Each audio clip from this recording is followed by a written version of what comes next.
May malapit po silang matatakbuhan na kagaya nga po ng bilihan ng gamot. Kasi ang layo. Ay, grabe talaga ang simoy ng hangin dito sa Nature's Area dito sa Sampaloc, Quezon. Hi! My name is Chief Sai, founder of FDG Farmacia de Guanzon. So last week, na-witness natin ang opening ng branch natin sa Batasan Hills in Quezon City, malapit sa Congress. And can you imagine, after a week from that opening, nandito tayo ngayon. Ang ganda ng view, Sampaloc, Quezon Province to open another branch called Farmacia de Guanzon na may 2-in-1 ka na, may pharmacy ka na, may convenience store ka pa. At tara, tawid tayo. Okay, so we're now coordinating with the barangay officials, okay, to conduct a medical mission during the opening na FDG. So tignan natin kung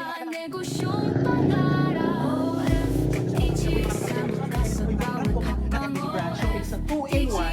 May pharmacy ka na, may consumer goods store ka pa. So this is the pharmacy side.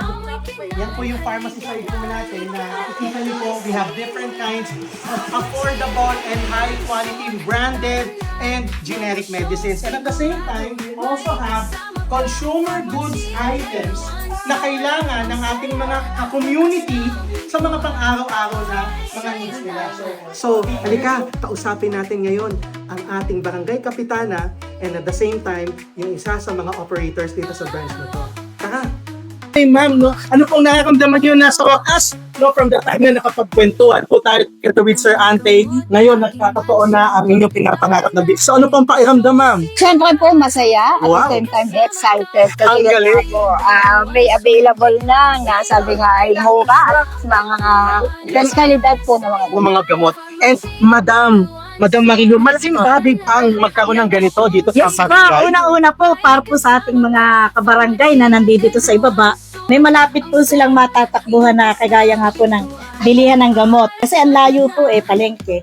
Yung mga nandito sa ibaba, ito po talaga ang So magkaroon ng mura pa. access, convenience at saka Yes mura. po. Wow, nakakatawa. Maraming salamat po. Thank you po.